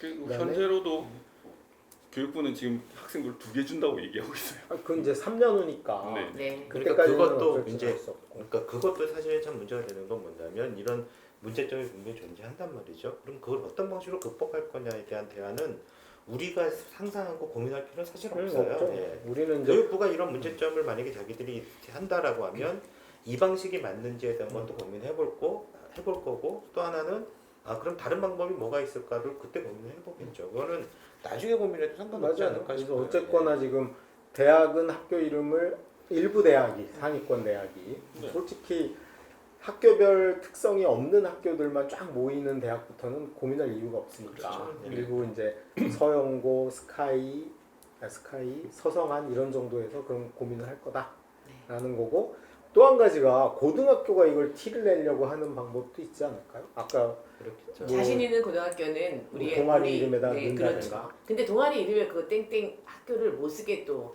숨기게 돼 있어요. 근데 땡땡. 옛날에 무슨 일이 동그랗게 있었냐면 영어로 쓰면요. 영재학교가 그렇게 썼잖아요. 영어 그래서 약자로. 영어로 네, 했잖아요. 그렇게 한다니까. 그것도 이제 어떻게 되냐면 영재학교가 YS 옛날에 그 KMO나 이런 성적을 입력할 수 있었어요. 걔네는 교육부 통제를 안 받으니까. 단 교육부가 뭐라 그랬냐면 대학에 원서 낼 땐 걔들 다 지워서 내라라고 해가지고 그 영재학교 선생님들이 고3 담임들이 그거 지우느라고 난리를 핀 적이 있었거든요. 그리고 만약에 그게 기록돼서 넘어오면 탈락의 사유가 된다. 그럼 예를 들어서 학교 이름을 알 수 있는 뭔가 기록이 되면 탈락으로 만들겠다라고 할 수 있죠, 그걸. 고등학교가 이거 알리려고 하는 방법은 저기 장학사님들이 이제 생기부에 대한 그 오시잖아요. 컨설팅도 네. 해주시고 그럴 때 그걸 다 튀어나와요. 그 프로그램이 있어서 그게 금지 단어 치면 단어만 치는 게 빨갛게 만드시대요. 다 나오기 때문에 그런 거는 별로 문제가 되지 않아요. 그 내가 보기에는 고등학교는 별 방법이 없을 것 같긴 해요. 네. 어쨌든 대학에서 그럴 수 있다. 네. 자, 그러면 일단 블라인드가 그 유불리의 변화를 주는 건 일단 상위권 대학, 상위권 몇 개 대학으로 국한된다. 이건 정리가 된 것 같아요. 네. 그러면 이런 과정에서 유불리가 어떻게 작동하냐? 그럼 명문고 최상위, 지역 일반고 최상위 또는 수능이 좀 약한 학교 일반고의 최상위 얘네들한테는 이게 영향이 있을까요? 별로 없어 보이는데. 수능 부족할 경우에는 수능이 문제가 오히려, 되겠죠. 예, 예. 최상위권을 얘기하는 네. 거면. 근데 어쨌든 쟤네들은 추천 전형이나 이런 거로 갈 거기 아니 때문에. 그러니까 그거는 어차피 1단계 통과한다라고 하더라도 실제 대입 결과를 따지면 어쨌든 면접에서 잘라낼 가능성이 있는 거겠죠. 추천해서 네. 고대 추천이야 수능 최저가 사실은 당락을 정하는 경우가 많지만 연대 같은 경우 실제로 면접에서 텍스트 분석력이나 아이가 데이터를 분석할 수 있는 능력이라는 거가 있는지를 확인하려고 하니까 얼마든지 그건 면접인 골라내려면 거잖아요. 예 일단 그러니까 서류 블라인드에서 그거는 준비하면 되는 거지 뭐. 근데 서류 블라인드 1단계 서류 블라인드에서 수능이 부족한 학교의 최상위는 1등부터 우리가 한 5등 정도라고 봤을 때 전부 다 추천을 받을 수 있는 권리가 있는 애들인데 유리하죠. 거기 유불리가 수능이 안 작용할까? 좋은 친구인데 뭐 저는 큰 네. 차이는 없을 것 같은데 여기는. 블라인드가 되면 제가 제일 유리하죠. 수능 부족 일반고가. 그렇죠. 블라인드 좋아진 거죠. 네, 네, 네. 가려졌으니까. 된다면. 네. 그대로 액면 그대로 자기 거 인정받는 서류 전형에 거니까. 국한한다 1단계만 네, 그렇다는 네, 그런 네, 가능성이 그렇죠. 많죠. 네. 근데 이제 걸러질 거라는 거죠. 네. 2단계 가서. 그래서 그러면은 이제 최상위권에서는 오히려 이제 명문고보다 일반고 쪽이 좀 유리해진다. 그럼 상위권에서는 쟤네는 추천 못 받은 에서는 상위권인 셈이니 여기도 일반고 상위권이 유리한 거겠네요. 그렇겠죠. 1차 네. 블라인드가 근본적으로 이제 내신 비중이 워낙 커질 거니까 이제 그렇죠. 된다고 봤을 때. 같다고 볼 거기 때문에. 더군다나 이제 2024부터 아까 그 지역 인재 전형이라든가 추천 전형이 늘어난다고 했을 때는 그런 게 좀 도움이 더 될 수도 있겠다. 그럼 그 중상위권, 명문고 중상위권, 일반고 저는 여기서는 명문고 중상위권 애들은 정시로 가지 않을까 답이 없죠. 그렇죠. 네, 답이 없죠. 싶어요. 수시에 답이 전에는 없죠. 갔었는데 네. 명문고라면 인정받아서 정시로 갔었는데 갈 이제는 거고. 못 가는 일이 생기는 거죠. 그 밑에는 큰 의미는 없다라고 그렇죠. 치면 그럼 결국은 반사이익의 룰이겠죠. 지역 일반고가. 어쨌든 블라인드에 의해서 지역 네. 일반고들이 반사이익을 약간 볼 수 있다. 그리고 명문대를 생각하는 애들은 애초에 정시까지 대비해야 되겠다는 각오를 하고 가는 게 맞을 수도 있다. 저도 안 넣으려고 할 텐데 이제. 그러면은 솔직히 이제 그 현재 중학생들 입장에서 고등학교 선택하거나 원서를 할 때 내신을 아주 잘 받을 수 있는 학교를 선택하면서 수능 준비를 동시에 준비하는 그런 조건에서 유리한 학교를 선택하는 게 맞다. 아니 근데 그게 어려워요. 두 개 다 하기가. 네. 아니 그게 아니고 예를 들면 내신을 받긴 좋은데 수능 잘 볼 수 있는 대학이 얼마고 고등학교가 수능은 개인적으로 해야죠. 그러니까 개인 영향. 그러니까 제가 말씀드리잖아요. 맞아요. 그거는 원론일 뿐이고 네. 현실은 아니에요. 아이의 갖고 있는 걔 굳센 의지 말도 안 되는 개풀 뜯어먹는 소리고 그렇잖아요. 아니 근데 자 이것도 논쟁을 좀 해볼 필요. 저는 개인적으로 수능을 학교에서 하는 건 불가능에 가깝다. 아니 그러니까 소장님이 얘기하시는 아니요, 거가 저는 또 당이에요. 달라요. 네. 그게 틀렸다고 말씀드린 네. 게 아니에요. 그렇게 하는 게 제일 좋은 거고 제일 모범적인 거예요.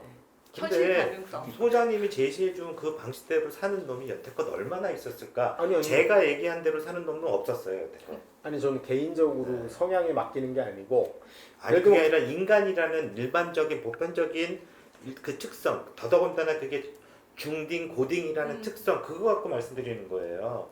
그래도 나이가 들면 내가 부끄러운지는 맞아요. 알아요. 근데 걔들이 그럴까요? 싫은 거는 일단 먼저 안 하는 거죠.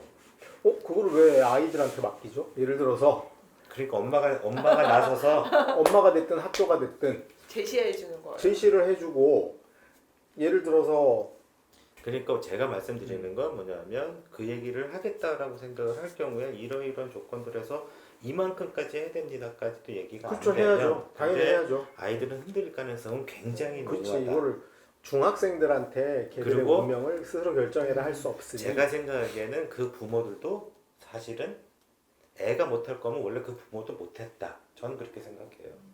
애가 그냥 나왔나요? 아니 절대 아니에요. 아이가 못할 걸 부모도 못한다는데 그러면 기존에는 어땠을까요? 기존의 중학생들이 고등학교 선택하는 건 현재로는 무조건 그냥 좋은 학교 가면 좋다 정도밖에 없었잖아요. 그렇죠. 서로 이게 가려고 팩트도 아니고 허위인데 이걸 누가 만들었죠? 부모가 만든 것도 있고 학원이 만든 것도 있고 좋은 학교 가면 사회적 좋죠. 일단 그거는 영재교, 과고. 근데 그 후는 또 대입은 또 다른 얘기라고 또 근데 아는 학생 엄마들은 아니 그러니까 그게 학생들 첫 번째고 네, 또 하나는 입장에서는 영재교나 과거나 전국자사를 준비한다라고 하는 거는 의미가 있죠. 왜? 영양 자체. 떨어지더라도 떨반이 되더라도 그때 공부했던 것 자체가 부족하진 아니, 않으니 실제로 그걸로도 대입이 더 좋게 네. 연결되는 아이들도 이것도 많아요. 디테일로 나뉘죠. 영재고 가고는 아니고 아닌 게 반 정도 되고 떨. 자사고 준비하다 그런 건 뭐 좀 더 영향이 클 수 있죠. 그러니까 이제 그건 생각의 차이가 있는데 그거를 얘기하자는 건 아니고 어쨌든 간에 그 제가 말씀드리자는 건 일반적인 일반 논문에서 소장님 생각하시는 거 거기 동의해요. 동의하고 근데 문제는 이제 그거를 학부모들이 생각할 수 있는 틀 갖고 얘기한다라고 했을 때는 정말 이건 개별적인 상담이나 어떤 이런 게 필요할 수는 있다라는 거죠. 왜냐하면- 아니, 저는 뭐 공식으로도 가능할 것 같은데. 아이 왜요? 아버지들이 항상 하는 얘기는 내가 너한테 얼마나 저기 했는데 이거잖아요. 그리고 또 하나 엄마들은 기본적으로 내가 너한테 얼마나 많이 신경을 써줬는데 이거잖아요. 근데 문제는 그게 되나요? 아니라는 거죠. 생활 습관이라고 하는 거나 이런 부분들이 사실 아이 공부에 영향을 많이 주는 것도 있는 건데 아니 근데 그 제가 철저하게 관리를 해줘야 될 필요는 있다는 거죠. 좀 관리는 해야 된다니까. 근데 제가 얘기한 게 그거랑 위배되는 게 뭐가 있죠? 그냥 중학교에서 지금 그러니까 그 말씀하신 건 기본적인 원칙이다라는 거. 근데 구체적인 디테일에 관련된 걸 명료하게 제시하지 않으면 그냥 그 도덕 얘기, 도덕 교과서에 나와 있는 얘기만 될 거다. 그 내신 따기 쉬운 학교를 가서 네. 수능을 잘 보고 개별적으로 네, 준비해서 네, 양쪽을 이게 사실 하는 이게 거다. 어려운 두 개를 다 문제, 가지고 갈 그렇죠. 수 있다는 그거. 그러면 이게 아니면 근데 여기 이제 지침은 줘야죠 당연히. 지침은 그러니까 일정 부분의 경쟁에 어떤 형태든 던져넣는 게 맞겠죠. 경쟁이 던져놓는다. 네. 저는 그렇게 보는 게 아이한테 실제로 공부가 즐겁다 이거는 없잖아요. 없죠. 문제는 뭐냐면 아이한테 그러면 어떤 방식의 자극이라고 하는 게 지속적으로 부여되느냐의 문제인 거고 그러니까 그런 분위기를 만들어주는 게 그러면 오히려 거꾸로 이럴 수는 있게 적당한 내신에서의 압박도 있고 수능이라고 하는 것이 아주 일상적인 똑같이 저는 말씀드릴 수 있어요. 그렇게 하면 그러니까 어디가 옳다 그르다 어떻게 해야 된다로 이거를 결론 내기는 오히려 쉽지 않을 가능성이 많다라는 거죠. 답이 딱 나오는 이런 일이 아니니까 그런 게 아니에요. 예. 공식에 딱 맞춰서 아니 이제 우리가 왜냐하면 이런 식의 얘기들이 사실 굉장히 많았던 거잖아요. 뭐냐면 고교 선택 어느 고등학교를 가야지 제일 좋습니다. 그런 게 없으니까 사실까지 오면 애의 상태에 따라서 얼마든지 다를 수 있는 거고. 그럼 이런 경우도 있어요. 대학을 가기에는 이 고등학교가 좋지 않은데 그 학교의 교육과정과 뭐 여러 가지 프로그램이라든가 친구들이라든가 뭐 이런 것들 때문에 내가 여기를 선택해서 가겠다. 자 그거는 이제 논외고 네. 오늘 우리가 하려고 했던 건 세 가지 관점에서 팩트하고 입시공학적 네. 관점 그다음에 수준별로 봤을 때 물론 수준별로 다를 수 있죠. 그러니까 예를 들어서 수준별로 이걸 쪼개서 디테일로 얘기를 할 수 있으나 지금 이제 우리가 이 얘기를 하는 쟁점은 제일 크게 바뀐 게 정시가 확대됐고 블라인드가 실행되는 이 시점에서 기존에 하던 고교 선택과는 달라지는 게 있지 않을까? 그러면 그렇게 달라지는 핵심은 뭐냐? 그러니까 이건- 저는 이제 소장님 얘기하신 결론에 그 동의를 하면서 근데 그 다음에는 이제 부모의 책임에 관련된 거 내지는 학원의 책임에 관련된 거 아이가 느낄 수 있는 적절한 긴장을 만들어낼 수 없다라고 한다면 이거는 의미가 없다. 그러니까 그 딱 그 정도. 그러니까 지적을 해보면 네. 이거죠. 기존의 중학교 그래서 그냥 보통 특목고 보내거나 이런 거에 대해 관심도 없다가 애가 내신이 좋아. 그럼 걔들을 일괄적으로 불러서 특목고 자사고를 해보라고 중3 담임이 막 엉덩이를 부추기는 거. 그게 중학교가 했었던 그 약간 무책임한 내지는 액션이었고 그다음에 기존의 중등의 사교육들 왜냐하면 중학교 사교육은 단순 선행하는 데도 있지만 대부분은 특목고 입시나 자사고 입시로 먹고 사는 게 많았기 때문에 마치 민사고를 못 가면 찌질이고 영재고 가고 준비를 안 하면 이제 낙후된 애처럼 만든 그런 거에 휘몰려서 엄마나 애 입장에서는 이걸 안 하면 나는 찌질인가 마치 유행인 거죠. 나보자고. 요즘 레토릭이 유행인데 나는 최첨단을 걸으니까 난 후졌나 봐. 이런 거를 이제 부추긴 거.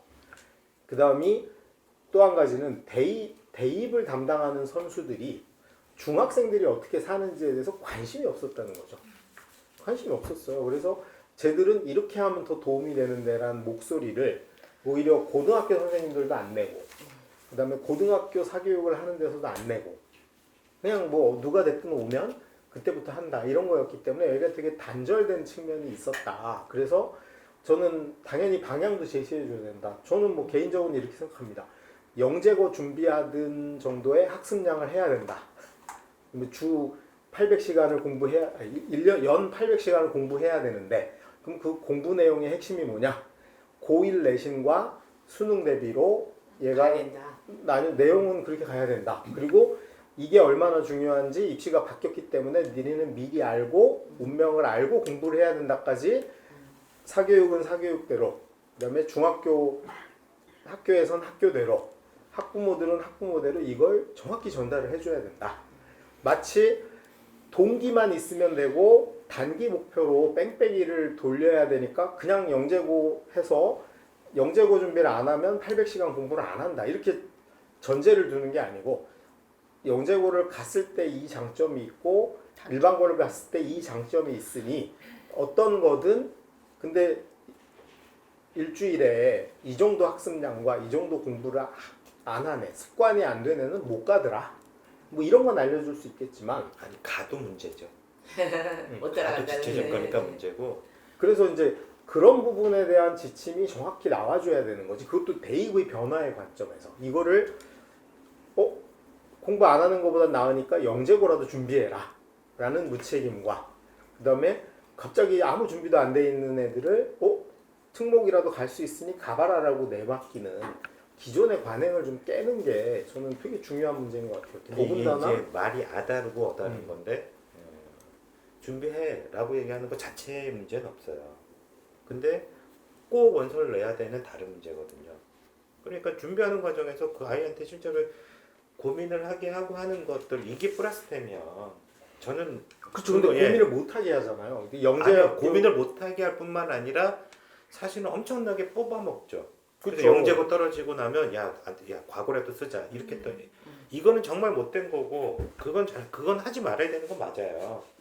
근데 문제는 뭐냐면 애가 정말 준비가 안 된 상태에서 혹시라도 붙어버려 갖고 바닥치는 맞아요. 경우 그렇죠. 이거는 문제가 굉장히 심각할 수 위험하죠. 있고 이거는 한쪽이고 그래서 네. 저는 이제 이거를 대입도 알고 이게 흐름이 어떻게 되는지를 아는 그러니까 우리 이제 피기망 같은 데서 사실 개입을 해야 된다고 저는 생각하는 겁니다. 그리고 중학교를 내려야 되는 거예요. 당연히. 바람직하게. 그래서 중학생들이 고등학교 선택하는 문제가 그러니까 저는 고교 입시라는 말은 폐기해야 된다. 고교 선택이다. 그리고 선택할 수 있는 자는 준비된 자만 선택할 수 있는 거지. 뭐 영재고 갈 수준도 안 되고 과거 갈 수준도 안 되는 놈이 전 선택할래요 이럴 수 없기 때문에 얘가 선택할 자격, 실력과 역량을 갖추는 건 당연히 해야 되는 거고 그 상황에서 그럼 선택은 뭘로 해야 되냐? 내가 대학 가는데 어느 게 제일 유리하냐는 선택을 해야 된다는 거죠. 그래서 이 두 개를 저는 자연 발생적인 대입에 관심도 없는 특목고 학원이나 그냥 진짜 중등 선생님들 제가 비난하는 건 아니지만 별 관심 없이 그냥 특목고 하면 좋은 거 아니야 식으로 여전히 갖고 있는 그들에게 맡기면 안 되고 저는 우리가 그것에 대한 패러다임을 다시 계몽이든 네. 제시든 해야 되는 거고 당연히 이 뒤에 붙어야죠. 뭐냐면 그랬을 때 어떻게 할 거냐. 중1 때 뭐 선행은 어디까지 하고 학습량은 어느 정도까지 하고 과목반의 균형은 어떻게 맞추고 중간중간 테스트는 뭘로 어떻게 할 것이냐에 대한 게 당연히 따라 있어야 되고 저는 이런 부분으로 충분한 정보가 제공이 돼야 된다. 사실 가장 정보가 제공되지 않는 지점이 이 2024 바뀌는 요 5년 동안 요 아이들이 공백으로 남을 확률이 굉장히 높다고 생각합니다. 아까 우리 연우맘께서는 강남에서 주워 들은 거라도 있어서 자기는 정시 위주로 가니까 너무 심플하다라고 이야기를 하지만 우선 액면상으로 네. 그 밑에 뭐 후의 상황까지는 제가 디테일하게 하는 건 역부족이고 그냥 단순하게 학부모 입장에서 봤을 때는 그런데 또 뭐 교사나 교수님들 상황은 또 수시가 주는 거에 대한 부작용에 대해서도 분명히 인지하고 계실 거고 그렇죠. 되게 다양한 정보들이 제공이 되지만 이게 너무 부족하다는 거예요. 특목고를 여전히 가도 된다. 맹목적으로 그 다음에 여전히 빗다 선행만 하면 된다라는 정보는 너무나 넘쳐나는데 객관적으로 이걸 봐서 이게 이렇게 변했고 저렇게 변해서 어떤 액션을 취하는 게 도움이 될 수 있다라는 작은 정보는 되게 적게 나오기 때문에 사실은 우리가 이 대입이 아닌 중학생들이나 초등학교 고학년 대상으로 예를 하는 데 있어서는 그거를 좀 쏟아내는 게 필요하다. 그래서 그 연구는 좀 더 해서 우리는 줄 의무는 있다고 생각합니다. 그래서 희망의 역할이 중요해졌네요. 막연하게 뭐 당위적으로 결론을 내는 문제는 아닌 것 같아요. 네, 오늘 피기맘에서는 작년 11월 28일 발표된 대학 공정성 방안에 대한 이 실제로 영향을 받게 되는 중학생들과 초등학교 5학년, 6학년을 대상으로 그 공정성 방안을 해설하고 어떤 방향으로 앞으로 하는 게 좋을지에 대한 논의를 해봤습니다. 뭐 선생님도 오시고 전임 입사관도 오셨고 학부모님도 오셨고 그다음에 사교육을 오래 해보신 분들도 오셨는데 뭐 어떻게 보셨는지 댓글 달아주시고 구독, 좋아요 부탁드립니다. 선생님들 수고하셨습니다. 감사합니다. 마치겠습니다. 고맙습니다.